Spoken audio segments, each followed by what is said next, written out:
Barrister Hasan, ওয়ালাইকুম আসসালাম। আপনি রিসেন্টলি একজন বৃদ্ধ বিধবা মায়ের ভিজিট ভিসা অ্যাপ্লিকেশন করে সাকসেস হন। এই সাকসেসের পেছনে আপনি কি টেকনিক অবলম্বন করেছিলেন, আপনার কভার লেটারটা কীরকম ছিল, এবং আপনি কি কি এভিডেন্স সাবমিট করেছেন? যদি আপনার ওভারঅল এক্সপিরিয়েন্সটা আমাদের সাথে শেয়ার করতেন। ধন্যবাদ ব্যারিস্টার রাহা। এটা একটি গ্রেট সাকসেস আমি বলবো, কারণ আমরা জানি যে ভিজিটের ভিসা আমাদের কাছে ইম্পর্টেন্ট, যারা আমরা এখানে ব্রিটিশ সেটেল হিসাবে আছি।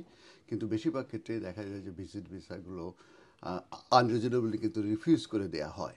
তো একজন এল্ডারলি উইডো, যিনি তার কান্ট্রি অফ অরিজিনে ছিলেন, উনি আশা করেছিলেন যে উনি ইউকেতে ট্রাভেল করবেন, তার যে ডটার আছে এবং তার ইয়াং গ্র্যান্ড চাইল্ড আছে তাদের সঙ্গে উনি দেখা করবেন। এবং ওনার হাজব্যান্ড কিছুদিন আগে পাস্ট অ্যাওয়ে হয়ে যায়, যে কারণে উনি বেশ ডিপ্রেশনে ছিলেন।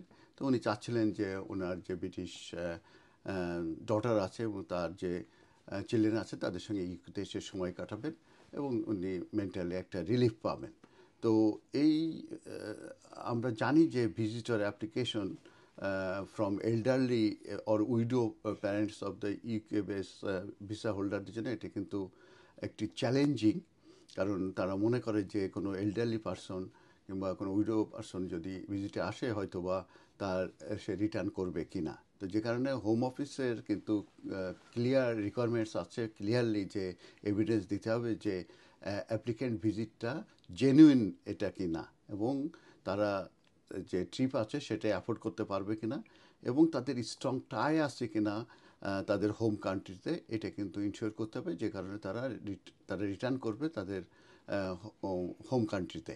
তো এটা আমরা খুব ভালোভাবে এটা প্রিপেয়ার করেছিলাম এবং ডিটেল অ্যাপ্লিকেশন করেছিলাম এবং অ্যাড্রেস করেছিলাম যে ইস্যুগুলো এবং এভিডেন্সগুলো যেটা হোম অফিসের যে রিকোয়ারমেন্ট আছে সেগুলো মিট করতে পারে। তো এই ধরনের অ্যাপ্লিকেশন কিন্তু ক্লোজলি স্ক্রুটিনাইজ করা হয় বাই দ্য হোম অফিস, যেখানে parent is elderly or widow হয়ে থাকে এবং যারা চিলড্রেন কিংবা আর settle or working in the United Kingdom. তো সেই ক্ষেত্রে কেস ওয়ার্কাররা কিন্তু মে কোশ্চেন যে whether the applicant intend to leave the UK at the end of the, এই প্রশ্নটা সবসময় তারা করে থাকে, জেনুইন ভিজিটার কিনা এবং সেই ইন্টেন্ট করে কিনা সেই ভিজিটের পরে ইউকে লিভ করার জন্য তার কান্ট্রি অফ অরিজিনে চলে যাবে কিনা। তো এই ক্ষেত্রে আমরা খুব স্ট্রংলি কেসটা প্রিপেয়ার করেছিলাম, বিশেষ করে যে ডকুমেন্টের এভিডেন্স ছিল, তার যে প্রপার্টি অনারশিপ ছিল সেগুলো আমরা দিয়েছিলাম এবং ডিটেল ইনফরমেশন দিয়েছিলাম যে তার যে ফ্যামিলি রিলেশনশিপ আছে উইদিন তার কান্ট্রি অফ অরিজিনে, তাদের সব ডিটেলস আমরা দিয়েছিলাম এবং ইনক্লুডিং যে ক্লোজ যে connection to relatives residing in different part of the country of origin, তার মানে যে দেশে আছে সেই দেশের যে আত্মীয় স্বজন ডিফারেন্ট কান্ট্রি তাদের সঙ্গে যে কানেকশন আছে সেগুলো কিন্তু আমরা দিয়েছিলাম।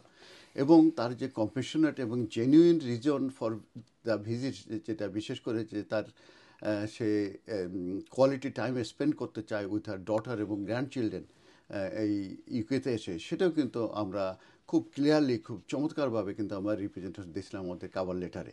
এছাড়াও যে সে ডিজার্ভ করে একটি ব্রেক, তার যে হাজব্যান্ড মারা যাওয়ার পরে তার ইমোশনাল ইম্প্যাক্ট কিংবা তার ইমোশনাল সাপোর্ট প্রয়োজন, সেটাও কিন্তু আমরা আমাদের কাভার লেটারে চমৎকারভাবে আমরা কিন্তু উপস্থাপন করেছিলাম। তো ফিনান্সিয়াল কনসার্ন যেটা সাধারণত খুবই ইম্পর্ট্যান্ট থাকে, সেক্ষেত্রে কিন্তু আমরা কম্প্রেহেনসিভ এভিডেন্স আমরা প্রিপেয়ার করেছিলাম এবং সেখানে দেখেছিলাম যে তার যে ভিজিট কস্ট আছে সেটা তার জন্য অ্যাফোর্ডেবল এবং সেই যে ফান্ড সেটা যে ট্রান্সপারেন্টলি ফান্ডেড সেটাও আমরা দেখাতে সক্ষম হয়েছিলাম। তারপরেও যে এই যে এক্সচেঞ্জ রেটের ব্যাপারে আমরা বলেছিলাম যে এক্সচেঞ্জ রেটটাকে কেমন, কারণ আমরা জানি যে বাংলাদেশের এখন টাকা কিন্তু অনেক কম। তো আমরা ইনশিওর করেছিলাম যে প্রপোজ যে যে প্রপোজ যে ডিউরেশন অফ দ্য ট্রিপ যেটা ভিজিটে আসবে এটা রিজনেবল ছিল এবং সেটা কিন্তু supported by return travel arrangement. আমরা রিটার্ন টিকিটও কেটে কিন্তু এটা আমরা তারা দেখিয়েছিলাম। তো যে কারণে এই যে হোম অফিস তাদের কিন্তু এই এভিডেন্সগুলো অ্যাকসেপ্ট করেছিল এবং ক্রেডিবল হিসাবে তাকে গণ্য করেছিল এবং জেনুইন ভিজিট হিসাবে তার কিন্তু অ্যাপ্লিকেশন সাকসেস হয়েছিল। তো এই ক্ষেত্রে আমি কয়েকটা পয়েন্ট আমি বলে শেষ করব, সেটা হচ্ছে যে যে অনগোয়িং এবং meaningful ties to their home country, এটা ভেরি ভেরি ইম্পর্টেন্ট। তারপরে তাদের যে property ownership, family responsibility or community connection, এটাও ইম্পর্টেন্ট। এগুলো সংক্রান্ত এভিডেন্স দিয়েছিলাম, কিংবা আপনারা দেবেন যারা অ্যাপ্লিকেশন করবেন। এবং ক্লিয়ার ফিনান্সিয়াল যে ডকুমেন্টেশন, যেটা শো করবে যে ভিজিট ক্যান বি অ্যাফোর্ডেবল, মানে উনি যাওয়া আসার যে খরচ কিংবা এখানে এসে থাকার, সেটা উনি অ্যাফোর্ড করতে পারবে। এবং লাস্ট যেটা হচ্ছে যে তাদের ক্রেডিবল এবং ওয়েল ডকুমেন্টেড এক্সপ্লেনেশন থাকতে হবে of the purpose and duration of the visit. তো ওই বিষয়গুলো আপনারা সবসময় খেয়াল রাখবেন যে কোনো ভিজিট ভিসা অ্যাপ্লিকেশনের কোনো সময়, তাহলে কিন্তু আপনারা সাকসেস হবেন। এবং আমরা এই ব্যাপারে এক্সপার্টাইজ আছে এবং আমাদের সাকসেস রেট ভালো। আপনারা আমাদের সঙ্গে যোগাযোগ করতে পারেন অ্যাটলিস্ট কনসালটেশনের জন্য। তারপরে আপনারা চিন্তাভাবনা করতে পারেন যে অ্যাপ্লিকেশন করবেন কিনা। ধন্যবাদ।